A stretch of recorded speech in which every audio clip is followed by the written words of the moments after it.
Welcome to this episode of Dalal Street to Wall Street. I am sitting here today with Mr. Kirtan Shah. Kirtan is the founder and CEO of Credence Wealth. Uh, he helps HNIs, ultra HNIs diversify their portfolios, invest in multiple asset classes. Kirtan also runs a financial education business by the name of FPA EduTech, where he helps people through multiple different programs that exist. We're speaking to Kirtan today to understand a little bit about what is his sort of philosophy on investing, what is his take in the current market scenarios, how does he allocate across multiple asset classes that exist, and any advice that he'd have for our listeners today. Kirtan, great to have you on the show. Sure. Thank you so much for having me. Great. So Kirtan, we'll quickly start off with the first question I have in my mind.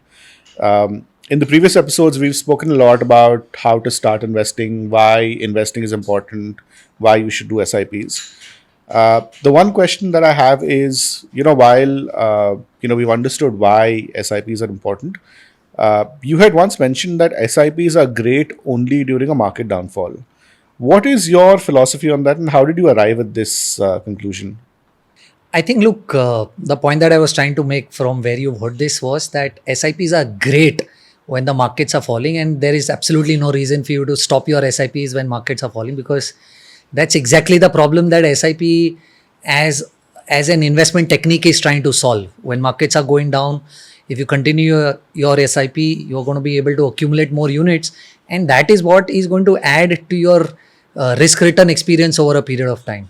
I think even as late as the latest fall, if I can give you some stats, markets, if I'm not wrong, topped out at some 26,200 at the end of September. Correct. 26 September, if I'm not wrong. Yeah, 26, 27 September.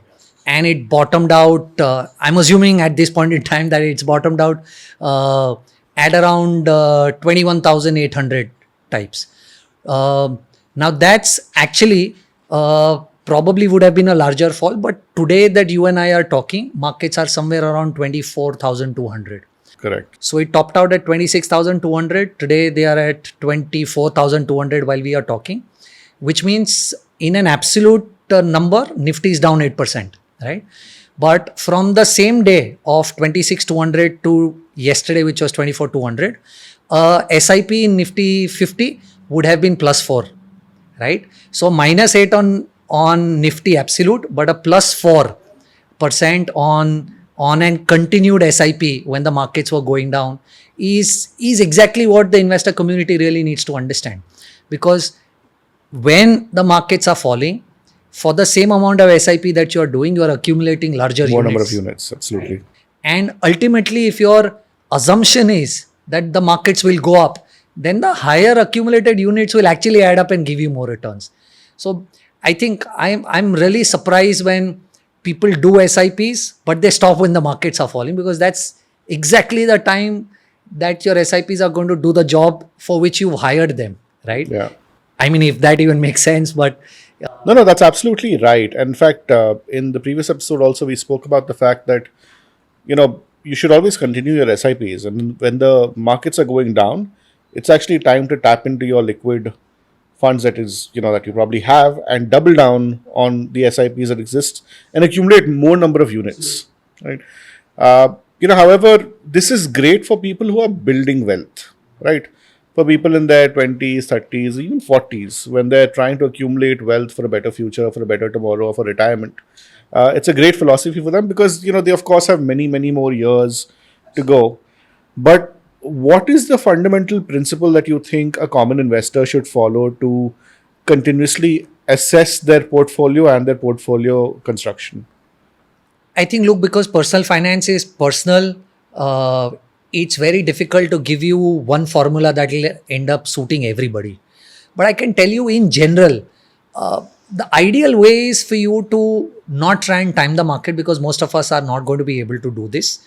And hence the best way to deploy is to continue doing your SIP till the time you've actually reached your goal, right? Because, so if I can share some stats with you, in the last 45 years, there are only 4 years where the market's intra-year has fallen less than 10%.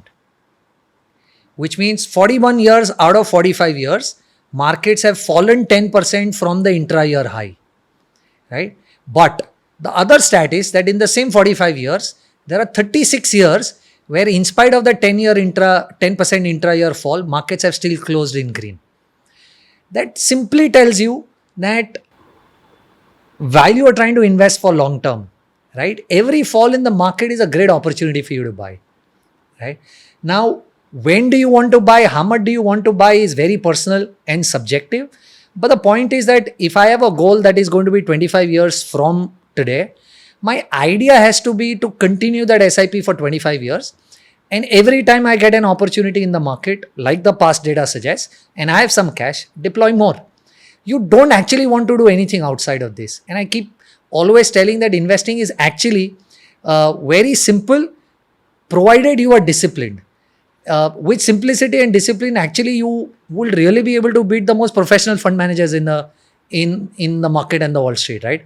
But the problem is that each one of us, unfortunately, try and do a lot of things which are not very simple when it comes to investing, and hence everybody's experience is very different when they are actually investing. Got it. And, I think that's a very valid point, right? And there's another example that I have on this. For example, in the recent news, actually, the most recent news is gold just crossed 1 lakh rupees. That is phenomenal, right? 3 years back, what was it, 32, 33,000, right? And we've basically seen gold 3x in 3 years' times, which, very few stocks have actually been able to provide to us. A common investor would not have thought, hey, let me put a lot of my money in gold, right? It's always been sort of unlooked or not really looked at asset class which people have really invested in. And of course, there are gold ETFs and people do have some composition towards gold, but nobody really knew that it'll be 3x in 3 years. And therefore, out of the different asset classes that exist, how do you identify these patterns so that that, okay, what, here is, I have some extra money, I should probably deploy it in this asset class?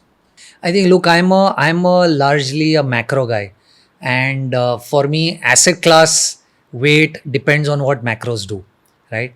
Now, if I can, of course, this is in hindsight, and you and I can debate that was this the view 3 years back. But today, if you just go back and kind of try and dissect why is gold going up, I think the primary reason for gold to go up, at least the way I look at it, in my opinion, has been the Russia-Ukraine war, right?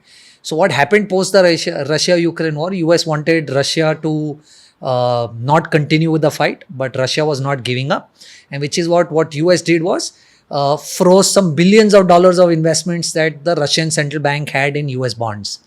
Now that was a trigger for central banks globally to try and understand that the US can actually end up doing this to each one of us. Because if 50% of the trade happens globally in US dollars, right, everybody's reserves are 80% in US denominated assets, right? So you are ending up giving US so much of power to end up doing to you exactly what it did to Russia. I think that was a great trigger, or rather a very huge trigger for central banks globally to start accumulating gold. And if you see over the last 24 months, if I'm not wrong with the data, there's only 1 or 2 months where central banks have actually not bought gold, but 95% of the time in the last 2.5 years, central banks have been the largest buyers of gold globally, right? So for me, I am largely a macro guy, and to answer your question, I look at macro data points to help me understand which asset class will end up doing well. Like, say, for example, let's say this is gold. If I had to give you a fixed income understanding, I think it was very clear, and I've said this across multiple channels that I was there the last year also, that there is no way that India interest rates can stay at these levels, right? And hence the idea was pretty simple, that if inflation is under control and is in the bandwidth of what the RBI is very comfortable with, rates will come down, right? And if rates come down, long duration bonds will do well, right? And hence last year is when we got most of our clients to add to the long duration positions that they had on the fixed income side, and we are enjoying double digit returns on a fixed income product, right? Yeah. So I think macro is a great enabler for you to decide which asset class probably will make a lot of sense. Great. So on that note, for our viewers, considering gold is now at 1 lakh, what do you think the macro conditions are actually dictating for gold? Is it likely to sustain this level? Because we've seen gold go up several times, and over the past, I'd say 5 years, we've seen three corrections happen in gold, right? It reaches a peak and then it corrects about 15% or 20%. How does it look like from a macro landscape? So we are not very bullish on gold at these levels, and we are talking when it is probably 96,000 in India at this point in time. And I'll give you a couple of reasons why. First, the de-dollarization trade still exists in our opinion, and central banks, specifically China, will continue to accumulate to gold. So that's going to be a big positive for gold, at least in the near future that we can see of. But the other enablers for gold probably are not weighing in as much as they did probably 6 or 12 months back. First is inflation. Another is the Trump trade war, right? So all the news reports that now come out are very clear that probably Trump does not really have so much of a free hand that he originally thought, where he went out to levy tariffs on everybody. I think yesterday he made a comment saying that, though we've said that we'll charge China 145%. Yeah, we'll be nice to them. Yeah, but we'll be nice to them. It'll not be zero, but we'll still be nice to them. That very categorically shows you that, practicality is very different from theory that we saw over the last 2-3 weeks, right? There are very clear reports that India and Japan are on the verge of, kind of trying to settle a bilateral deal with the US. So now you will keep seeing that a lot of these countries will come out with news saying that, we've got into an agreement with the US, and the rate that we finalize is much lower than what originally was put on us. So I think that was one great enabler for gold in the near term that's going to go away very quickly, in my opinion, right? And as soon as that goes away, over the next 2-3 quarters, you will see inflation also stabilize. Another reason why Trump probably does not have a lot of leeway to do this is because their trade deficit is extremely high.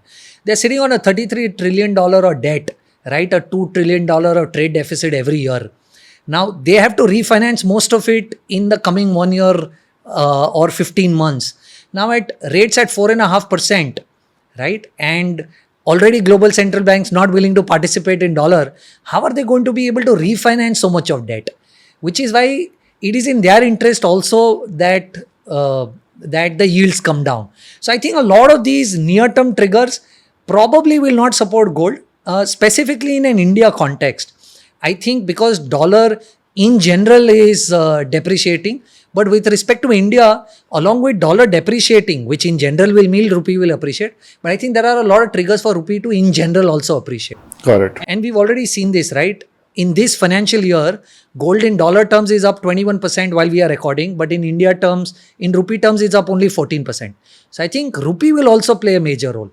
So the point that I'm trying to make is that if at this point in time, I'm given an option, I would rather think that fixed income can make me a double-digit return from here on. I don't want to chase the last part of gold rally, and fixed income is a better bet.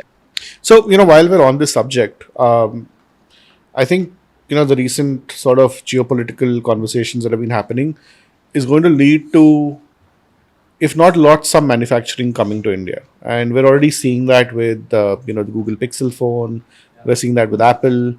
We're seeing that with, probably textile also, hopefully soon. Now, if this actually happens, there's going to be, a large amount of mid caps and small caps coming up who have the potential to do really well. And given these new mid caps and small caps that come up, that'll be essentially supplying, to US and other countries, they'll have fixed purchase orders in their hand, which means for a fact how they'll be performing in that year. And therefore, as a mutual fund investor, if I have to start, allocating funds to my, different large cap, mid cap, small cap stocks or, funds that exist, what is your bet on mid caps and small caps going forward? So I think I have a slightly different view here, Shlok. I think it's going to be slightly challenging for manufacturing to really be able to move to India, right? What we are seeing move to India right now is more assembly and not really manufacturing, because there is a huge supply chain problem that India really has to solve. And of course, viewers may not like me saying this, but from a manufacturing standpoint, China is 50 years ahead of us, right? So I think it's a distinct possibility for manufacturing to move here, but assembly work definitely Yeah. is a great start for India. And I think Mercedes in itself is a huge case study. If somebody wants to read this up of how assembling and then moving to manufacturing became a great success story. But having said that, I think look, the biggest advantage in my opinion for India markets is largely liquidity, right? And why do I make that comment? And of course, I'm not trying to derail the fundamentals of the company, and I'm assuming that Indian companies are fundamentally great in general, but liquidity is a great driver at this point in time. And why do I make that statement? If you see, FIs have already started coming back, right? Rupee appreciation is a great point for FIs to continue to pour more money in the country. So I'm assuming there is going to be a lot of foreign capital that will continue to start chasing India equity in general. And India equity is only one part because of the value at which India is available, but also because China is going through its own problem. What we've seen will continue to happen, that a lot of emerging market flows that went to China may probably want to come back to India. One. Second, if you see, even in such situations where small caps fell 20-25%, last month there was a net positive inflow in small cap funds, in mutual funds, right? Yeah, I think there's been a significant value correction that's happened in both small caps and mid caps, small caps largely for that matter. Right? And yet, the retail, whom we've so far called as dumb money, has continuously been pouring money in the small cap space, right? So I think liquidity is a great driver for markets going forward, specifically in India, because in spite of so much liquidity that we saw over the last 4-5 years, removing duplications, we are still at less than 5% of India invested. Imagine if this number increases and we continue to receive FII flows. I think that's going to be a very large reason why India markets will do well, in my opinion. No, I agree. In fact, I'd appreciate as well, we stand for democratization of the investment space, right? That's probably the only reason why, we're the lowest cost fund movement or investment carrier in India right now. On that point, how important do you think is global investments for a person's portfolio? Oh, 100%. I think at least a 10-15% of the portfolio definitely needs to have a global exposure, because ultimately there are so many themes that you can't play in India. There is probably a rupee depreciation catch-up play that you can do when you invest money in US denominated assets globally, right? So there are definitely advantages that come on board with respect to global investing, and I would certainly believe that 10-15% of your assets can definitely be put in global assets. My only contention is that a lot of Indians, as an investor community, hardly understand India, right? And for them to be able to understand where to invest outside of India is in general a challenge. But I think over the last 4-5 years, the investor community has done a great job in increasing their own levels of understanding in terms of investing. And I think because India in general is a very large consumer of global products, I think even if you do a very simple basic investing, that if a new iPhone 16 is getting launched, probably the revenues of iPhone will go up. Absolutely. Right? Or if Tesla is going to come to India and Tesla is listed, for a fact that probably Tesla is a very large consumer market in India that they will try and tap into. So I think the Indian consumer or the Indian investor is smart in that sense, and they've become smarter over the last 4-5 years. So I keep telling people that, when you try and invest, do basic common sense investing. Don't try and do things that you don't understand, right? And for that, I want to make a comment. If you look at the last 10 years, Shlok, I think except for India, US, and a little bit of Taiwan, right? And I'm not talking about UK at this point in time because it's a near-term factor in UK. But over the last 10 years, look at India, Taiwan, and US. Except for these three countries, there is hardly any country who's even given us India's savings account return, right? China's delivered a 1.9% CAGR over 10 years. Yeah, but I mean, if you look at the last year, that was 50%, right? 100%, right?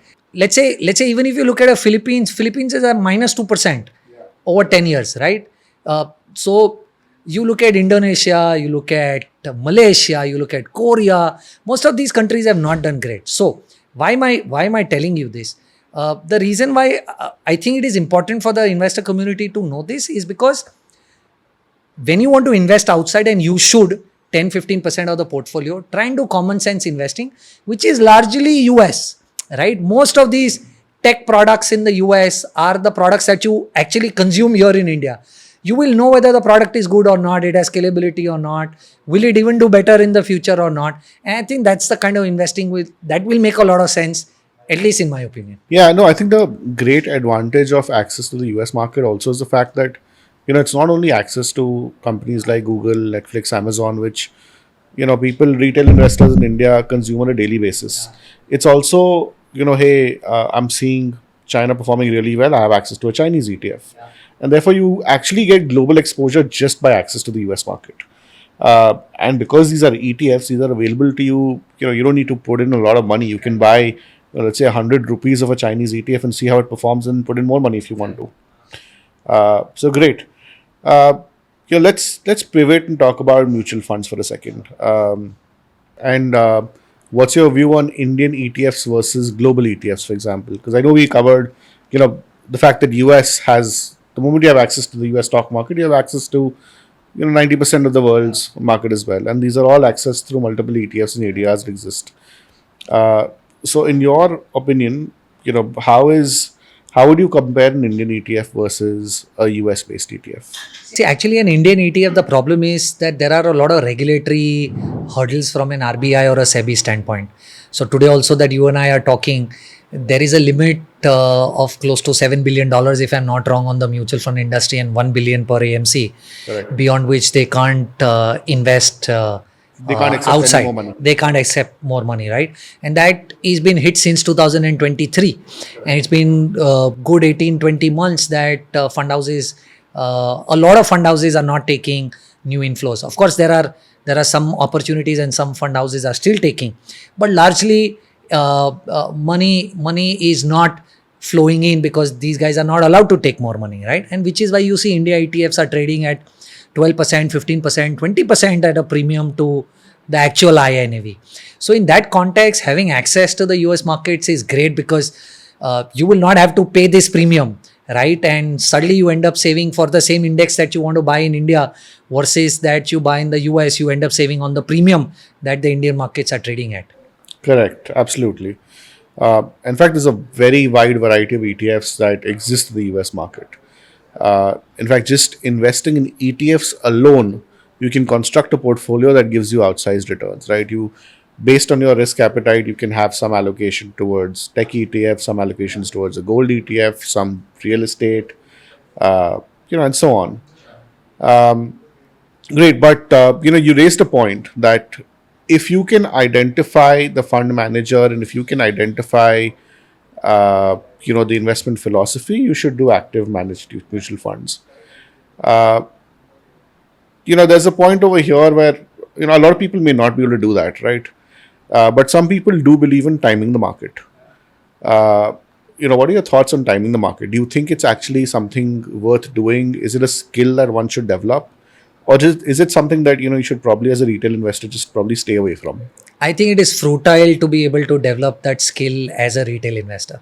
Look, this is not something that you do full time, and you rather want to focus on making sure that you are doing better at your job and getting a better pay scale and moving to a better company than trying to become an investment manager. I think, and I will reiterate the point that I said at the start of the podcast, that I really believe that investment should be as simple as possible. All that you need is discipline. You don't want to be a fund manager as a retail investor. And I think it is completely futile to try and time the market. And I'll give you a very simple data point. Though slightly dated, but that's the best I could calculate. Imagine investing in 2003, 1 lakh rupee. In 2023 end, that would have given you roughly 15.7% CAGR. So your 1 lakh rupee would have become roughly 18 lakh 70,000, right? You miss out on 10 best days. 10 best days, just that. In 20 years, your CAGR from 15.7 falls to 11, and your maturity value from 18.7 lakhs becomes half at 9 lakhs, right? You miss 20 best days, right? This 9 lakh becomes 5 lakhs. So if you stayed invested for 20 years, 1 lakh became 18.7. You missed 20 days, 1 lakh became only 5 lakhs, right? I think it's futile for people to try and time the market, because timing the market is not 1 leg but 2 legs. Now, what do I mean by that? When you try and time the market, you want to get while you exit correct, and also while you re-enter correct, right? So there are 2 legs. Let's say I know of so many PMSs and mutual fund houses today, who've become extremely popular, saying that we are standing cash when the markets were falling. So when the markets fell from 26,200 to 21,800, all of these guys became extremely popular. But I see most of those guys still standing in cash while the markets have recovered back. Correct. Right? So most people can't get 1 leg of timing correct. You actually have to get 2 legs correct to really end up making some sense of timing the market.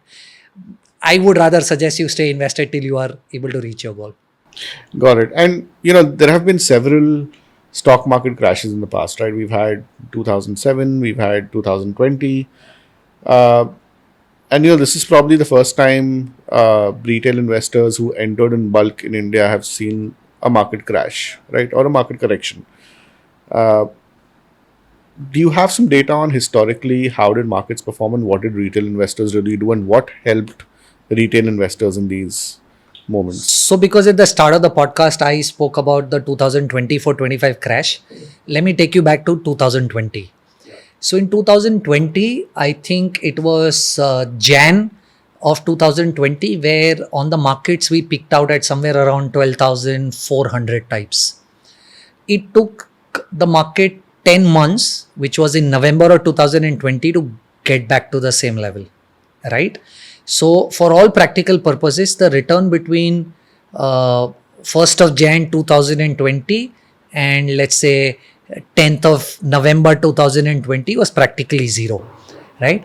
But investor who continued their SIP investments, their net return on this period was a staggering 17%, right? So now you are talking about Nifty at zero and an SIP that continued delivered a 17% CAGR. And which is why, at the sake of repetition and reiteration, I think you look at any data point of a crash in 2000, of a crash in 2008, right? Let's say in 2008, an SIP that started in 2005, okay, and continued into 2008, right? Post the crash, it took 18 months to get back to what it was prior to 2008, right? But at the Nifty level, it took Nifty 34 months to get back to where it was. I think all the historical falls in India teach you only one very simple story, that you have to continue your SIP and you will do much better than the market. I think it all goes back to the 2 things that you said: simplicity and discipline, right? There's no real skill that you can have apart from simplicity and discipline to actually create wealth. I think you summed it up really well, right? So, Kirtan, thank you for being on the show. I think, there's a lot, your wisdom and, I know you do a lot of educational content. Hopefully our viewers, got to learn something from this. But I think the one thing that I'd really like our viewers to take forward from this episode is simplicity and discipline. Shlok, thank you so much for having me. It was great to be a part of the podcast. Yeah, thank you so much.